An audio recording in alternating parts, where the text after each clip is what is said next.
Paano nga ba mag-apply sa cruise line? Paano ba mag-apply sa cruise ship?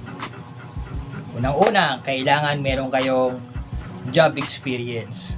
Job experience ang pangunahing o hinahanap ng agency sa mga potential candidate. Kasi yung a-applyan ninyo, international. Kailangan meron kang job experience at least 2 years or 3 years. Mas maganda kung ganon. O mas mataas pa. Kasi pag mag-apply ka sa cruise line, hindi lang 1 year yung makakasabayan mo dyan. Meron talaga dyan na mga matatagal lang nagtrabaho sa mga fast food chain or sa mga restaurant galing ng abroad. Ngayon, kung meron kang job experience, mas advantage yan para sa inyo. Pero syempre, hindi ibig sabihin na meron kang job experience, mga hired ka kagad. Kailangan mahusay ka rin or magaling ka rin sa interview. Madali lang ang interview basta nagre-review ka. Lahat ng mga nag-a-apply sa cruise line or yung mga question and answer nasa Google na po yung kasagutan yan. I-review nyo lang yan. Ganun lang yung kasimple. Pero syempre, bago kayo mag-apply sa cruise line, tulad ng sinabi natin, meron tayo mga job experience at meron tayong supporting documents. Marami sa atin ang mga nag-a-apply sa cruise line na ang layo ng kanilang mga job experience. Basta lang sila nag-a-apply, kumukuha ng mga documents na napakalayo doon sa mga gusto nilang applyan. Niisip nila ganun kadali mag-apply sa cruise line basta meron silang job experience. Yung iba nag-a-apply na galing sa warehouse, yung iba nag-a-apply galing sa supermarket o yung mga ganyan. Ay hindi ko yan tumatanggap ng agency ng mga ganyang klase. Ang tinatanggap nila, kung meron silang position na or job posting na waiter, syempre dapat waiter din yung trabaho mo. Kung naghahanap sila ng kusinero or cook, dapat cook din yung trabaho mo. Hindi kasi pwede yung example is galing ka sa domestic helper, yung mga ganyan, yung mga DH. So parang napakalabo kasi yan eh. Iba po ang trabaho ng domestic helper sa housekeeping. Napaka ano po niyan. Kayo i-research nyo na lang yan sa Google kung ano yung different niyan. Kaya maraming iba na gustong makipagsapalaran.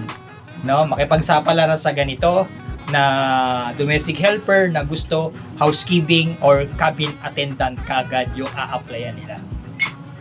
Marami na sumubok niyan na nag-apply sa ganyan pero hindi talaga nakalusot.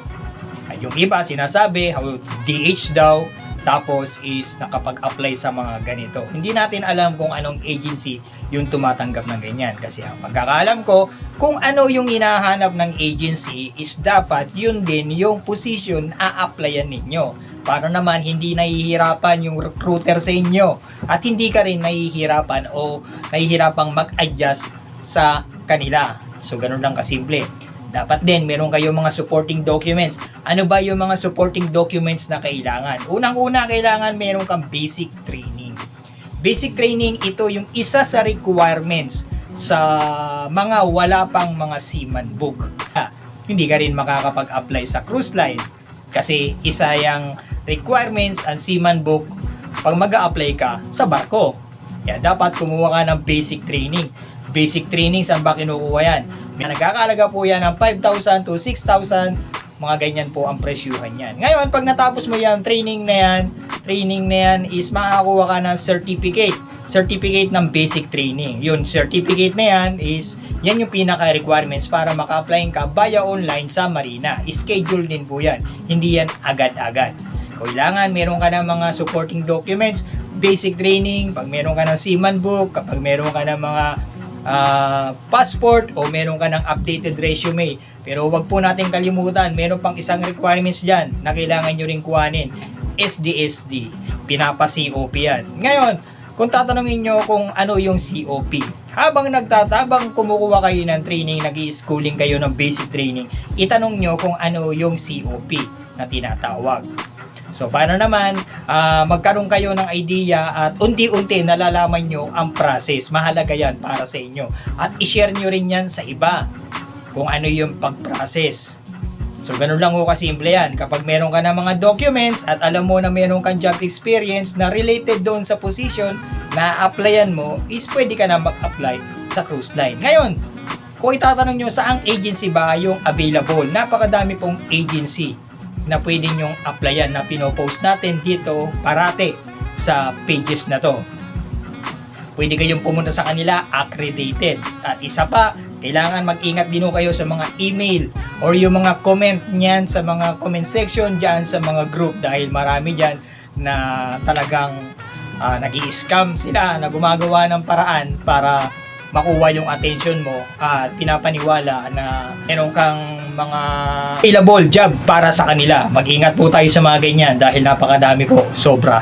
So ngayon, sana makapagbigay ito sa inyo ng idea o makatulong sa mga baguhan na gusto mag-apply sa cruise line. Ang importante, job experience, supporting documents, kailangan related doon sa position na a-applyan mo bago kayo sumabak sa pag-a-apply sa cruise line. At higit sa lahat, syempre, importante dyan yung budget.